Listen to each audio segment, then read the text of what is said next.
Hey everyone, Casual Console Gamer here. I ordered 2 more handheld gaming consoles from Temu. The order was about 50 Canadian dollars total. That's including sales and coupons with free shipping. I ordered it about 10 days ago. That finally got here. So we're going to do an unboxing. I'm just going to show both consoles. Then I'll turn the video off, do a couple days of testing. I'll charge it up and all that stuff and come back with the official review. So here's for the unboxing.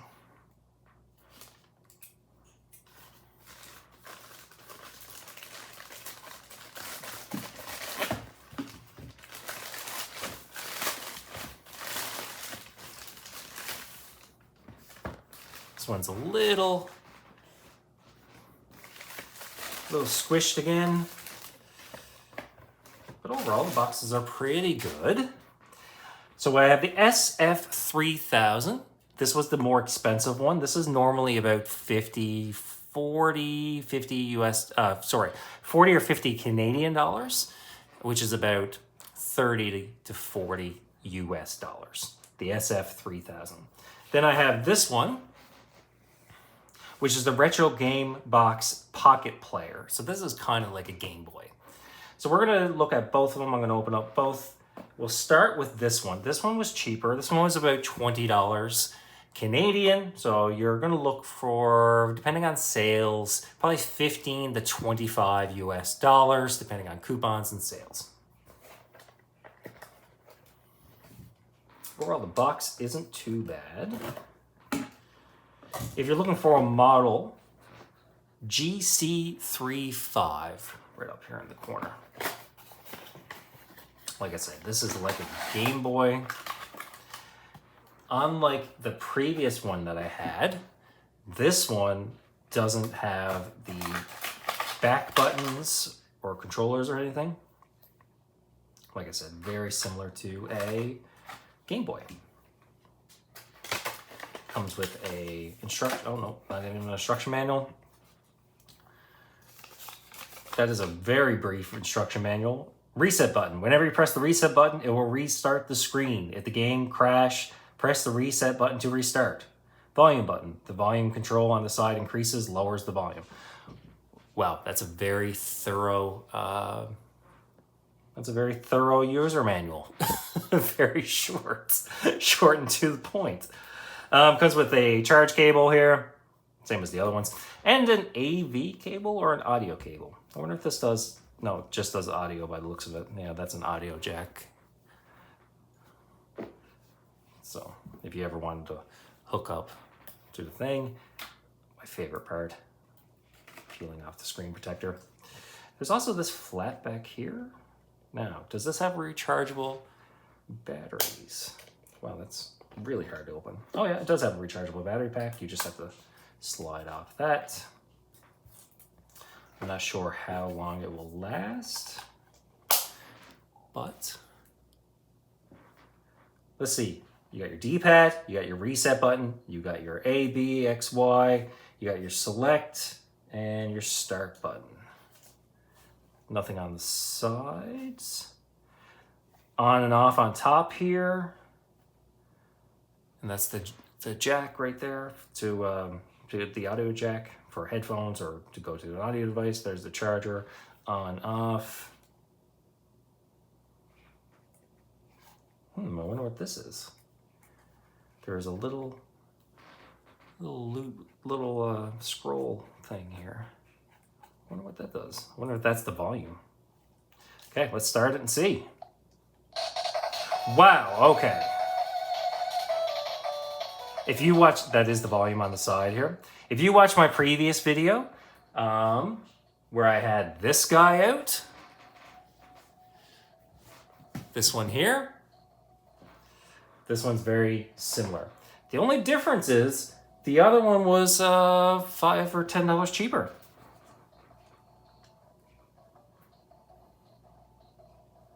And this one has less games, 401 games. Wow, that's so annoying. At least it will remember the volume because it has like a physical volume button. What do we have here? Ooh, Mortal Kombat 4. Let's try that one.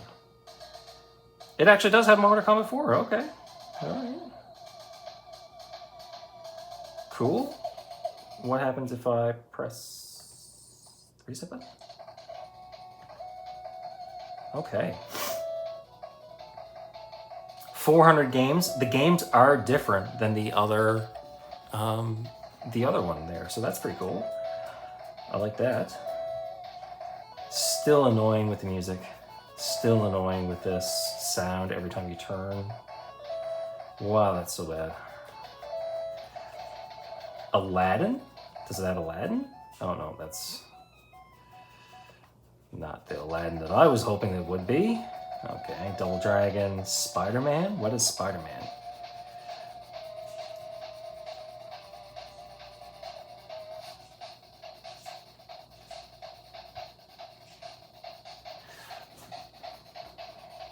Okay, nothing's, okay, all right. I don't know if it's coming up on camera, but there's a line where it's lit. Right up on top here. I don't know why. It goes away when you look at it straight on, but if you have it tilted, there's a very obvious line. Overall, the buttons feel okay. It feels a little bit better than the other one for the price. It was $20 Canadian though, and that was on sale with a coupon. And I'm not seeing any of the, there's a couple Spider-Man games, but there's not, at least the other one had Mario. Final Blood.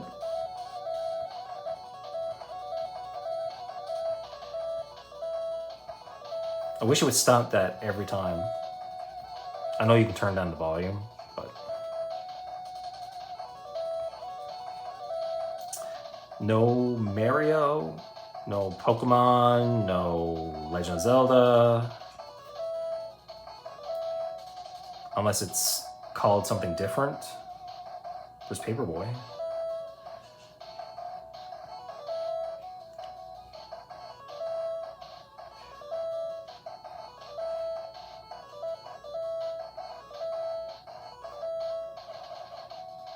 Looks like there's a few repeats as well.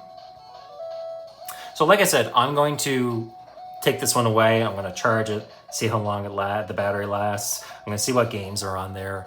I'm going to play around with it a little bit, but overall my impressions aren't great for this one. It was more expensive than the previous consoles I had. It feels cheaper, but it was more expensive, and the games aren't great. So we'll go and we'll look at the next one. Okay, so this one, the SF3000. This one, like I said, was about $40. I got it on sale with a coupon for $27 to $30, somewhere around there. I can't exactly remember, but it's. I'll have the link in the description for both of these consoles.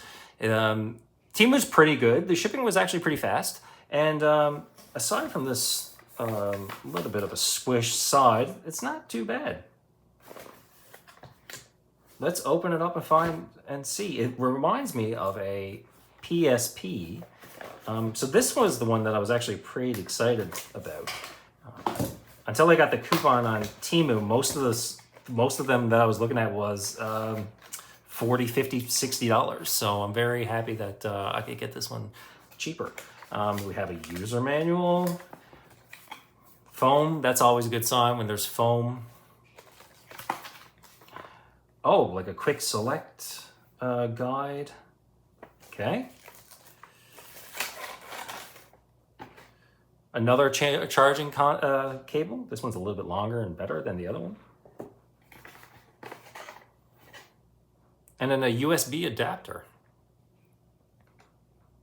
So if you wanted to charge it on a different port, or you want to use a different cord.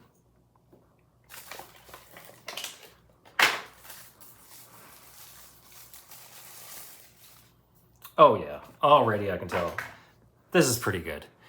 Do you ever like hold a handheld console and you're like, it feels weighty, like there's a weight to it?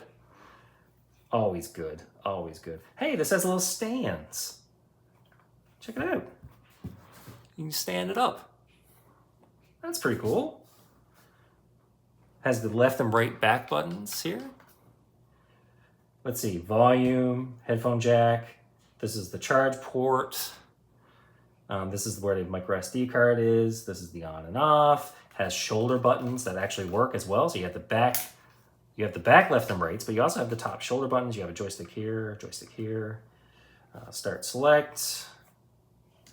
That is pretty cool that it has a little, I wonder if that's for watching movies. Or I know you can get little handheld controllers for this. So maybe you treat this like a TV and then you have a little handheld controller here. That's pretty cool. Hopefully it has some pretty cool games. Already I can tell the screen's pretty good. Much better than the other one. Oh, wow. So if you watch my previous video, you'll see that the UI is very similar to the R36 game console. Similar charge notification up here, the charge battery icon.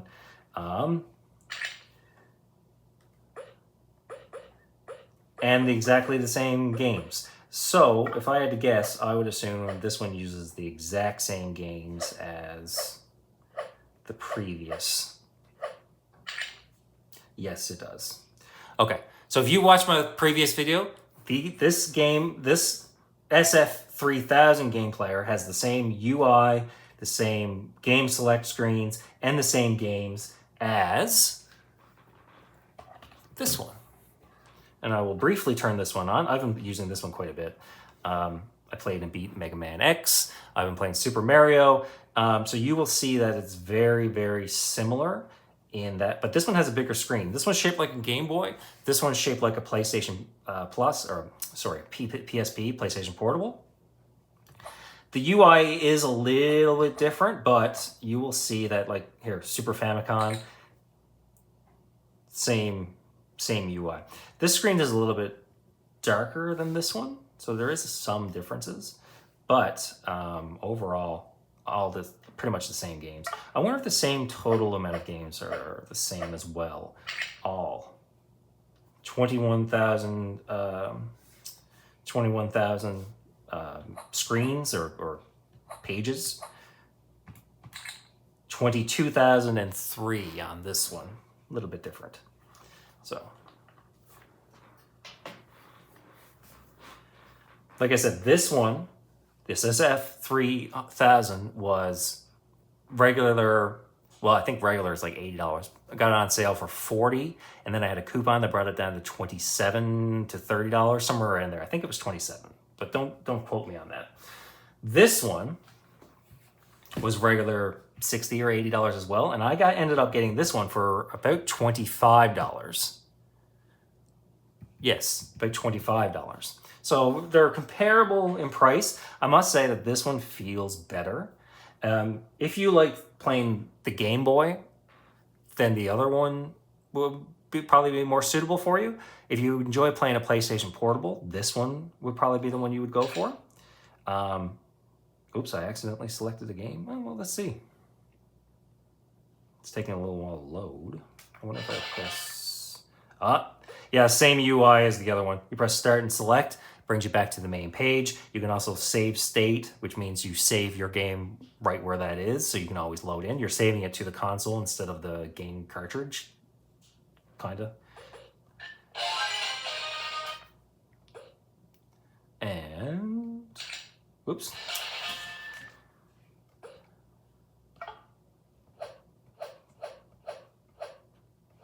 Mega Drive, Game Boy Color, Game Boy Advance, PC Engine.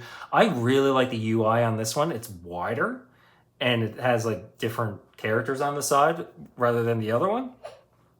Overall, I think I like this console more. This is a nice console.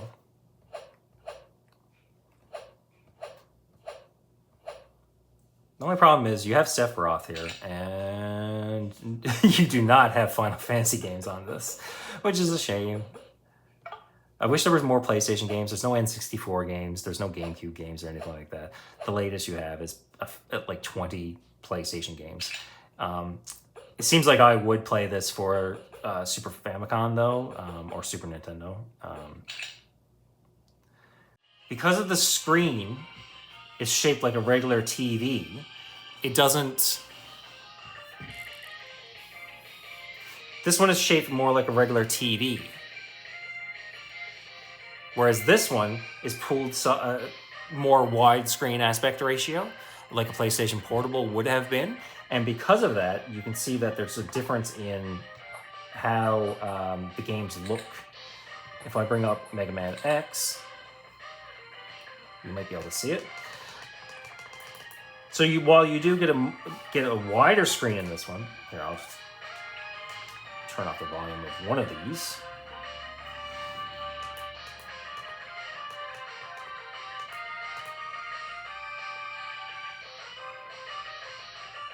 Okay. See that? See how this doesn't squish at all, whereas this one pulls it to fill the screen? That could be a big issue. Now, obviously, I'm going to play this. I'm going to take this offline and play it and see if I can fix the aspect ratios a little bit so it doesn't do that. But that's one thing that I immediately noticed is the big difference between the two. Obviously, it's not like it's unplayable, but it is kind of strange. It does look a little bit weird. So we'll end this video here, and then I'll come back in a day or two, and we'll continue with the review. Okay, everyone, I'm back. It's been about a week. I've been playing around with this one and the other handheld console here, and I'm ready for the review. So just a reminder, this one is the SF3000, and the link is in the description of the video. Just talking about a couple things. I mentioned before that I went here that there's a difference that it pulls, because it's a wide screen, the games are stretched in order to fill it, and that can be solved by using scaling up or full screen, which is essentially just means full screen will stretch the image of the game, whereas scaling up will just use the letterbox of the screen so that you'll have black bars here, but it won't affect the image quality. So it's up to you for your preference. In order to get there, this is the main menu. You just use the right and left shoulder buttons. Talking about the console buttons itself, I found this one a little bit harder to use than the other handheld game consoles that I had in the past, just because of where the buttons are in relation to the joysticks. I find that they're a little bit hard at times to, especially this Y button, you touch the joystick at times. One thing that's interesting about this is the joystick corresponds with the buttons next to it. So say if you wanted, like, obviously this can be used as the, instead of the D-pad, but if you wanted to use the joystick, you could use it for the A, B, X, Y instead. So if you wanted to just press A, you could just press down on the joystick. I mean, that is pretty interesting. I don't know how useful it is. Going on to the back side, I don't know if I mentioned this before, but there is a little stand. So if you bought a controller, which are available on Temu, you could just stand this up and use it as a little screen and then have the handheld console like this. Going to the games itself. Okay, as I said, it has the same games as the R36SX that I reviewed in the past. This, with the fixed screen, I have been playing quite a bit of Mario, which I beat. I also played a couple of Sega Genesis games, the Bright Force games. The Shining Force games. It's called Bright Power on the thing, but, well, whatever. But as you can see, there's an option to either go with the full screen or this letterbox mode, which does seem like a bit of a waste.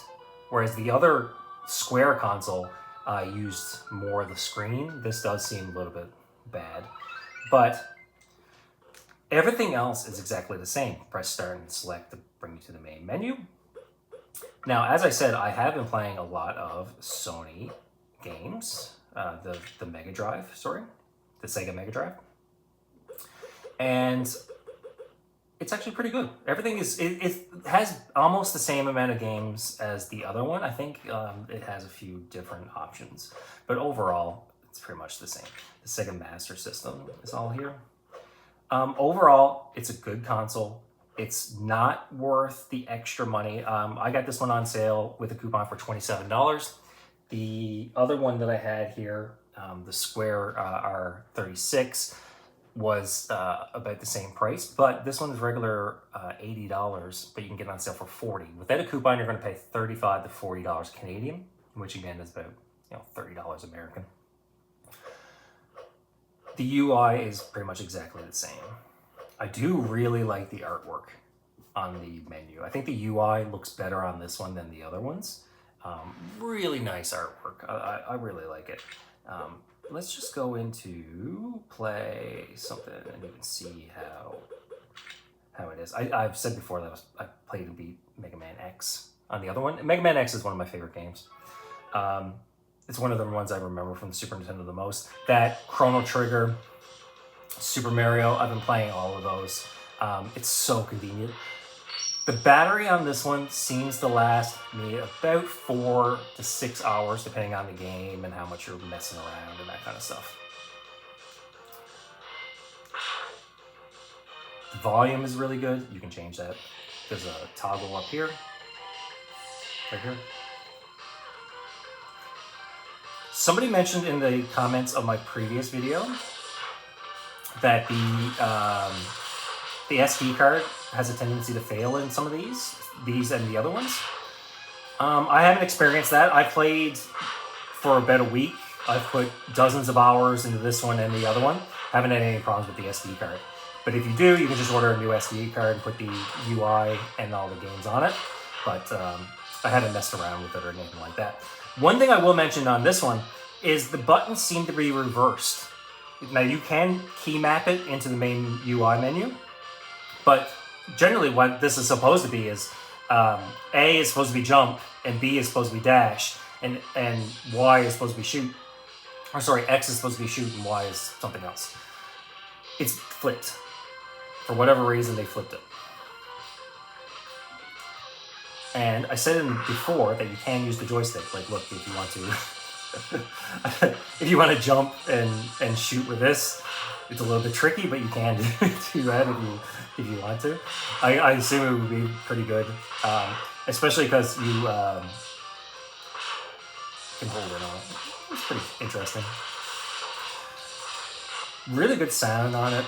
The buttons feel good. It fits in your hand really well. Like you can play this for a few hours and not have any issues at all.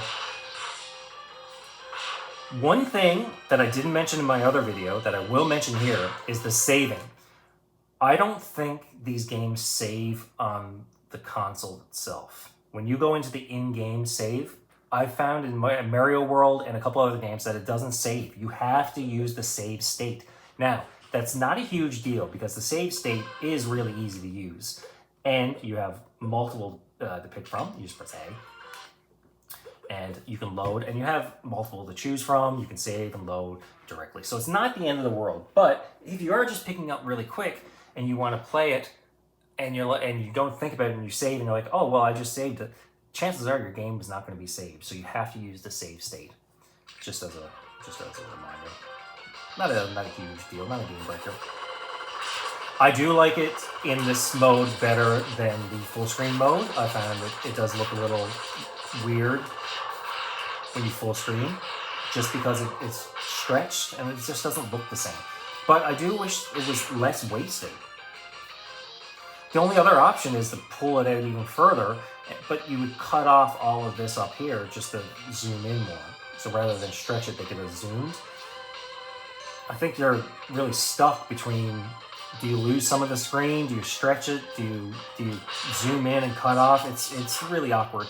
And it sucks too, because this is a good screen. It's comparable to a mobile phone. All right, just to get out of this, show you a few other things. Oops. Like I said, start and select, so convenient. There are so many games to choose from here, and it does have the same problem where you have to favorite things in order to find stuff quickly. But it does have a lot of the games, and a lot of Japanese, a lot of US games. It does have the issue of the games not being called what they are in the menu. So for example, I've been playing a lot of Shining Force. which is one of the few RPGs that are on the Sega Genesis, or the Sega Mega Drive, Sega Genesis. And it's called Bright Power here, where it should be called Shining Force. I think it might be just like a translation issue, but lots of good games. It does have the Pokemon games, like the homebrew games, which is pretty cool. I like that.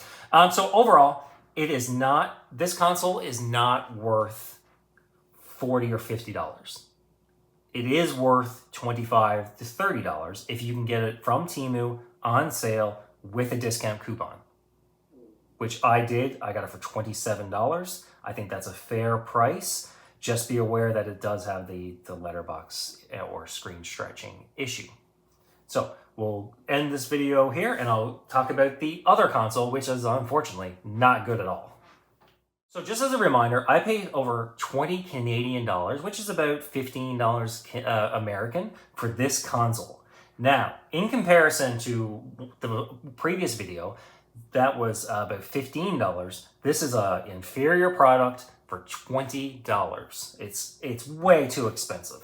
Now, overall, the build it's kind of cheap, yes, but it does function like it is. It kind of is like a Game Boy. You think it would be good. The problem comes from the games itself. Now, if you watch my previous video, you will see that it was 501 games. This one is 400. I'll just lay it down here. 401 games. Most of these are either Atari games or NES games or PC Engine or something. There are not 400 of them. There are a lot of doubles here. And the games that you would think that would be on this, like Mario, which was in the other one, are not here. Like, I could not find Mario. Now, again, you have the same problem of a lot of these names don't correspond to what the game actually is. But Mario isn't here. So if you're looking for something to play NES, it's not there. A lot of these games are just absolute garbage too. Oh, I died there. Okay, great job. You have to press the reset button to go back. And again, it goes right to here. There's no saving or anything like that. It does have Double Dragon. Cool. I mean, it does have some games, but it's like an NES that doesn't have the best games of NES. Although Double Dragon is one of them, I guess. But where is the volume again?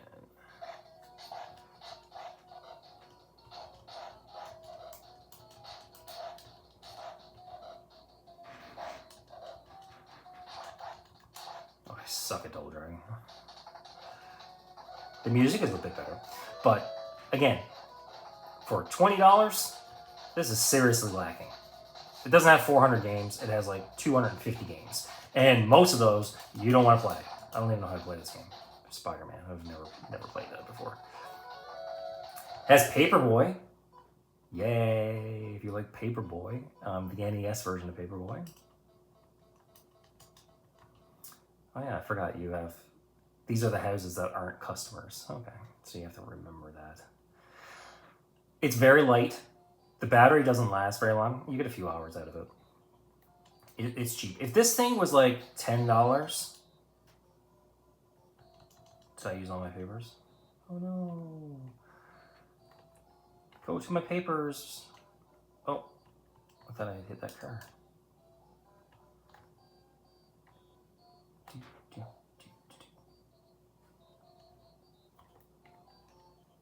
I died.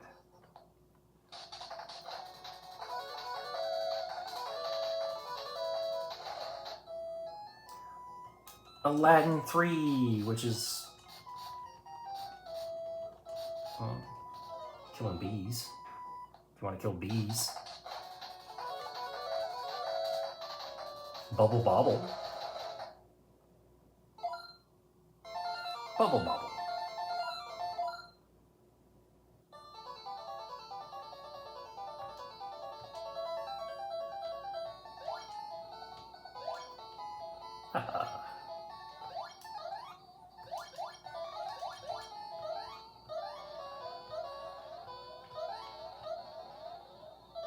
I honestly can't remember what I'm supposed to do with this. Oh, okay, that's fun. else was there. Okay, here's the review. If you can get this for $10, it might make a good stocking stuffer for a kid who's never played NES, or for somebody who is nostalgic for NES.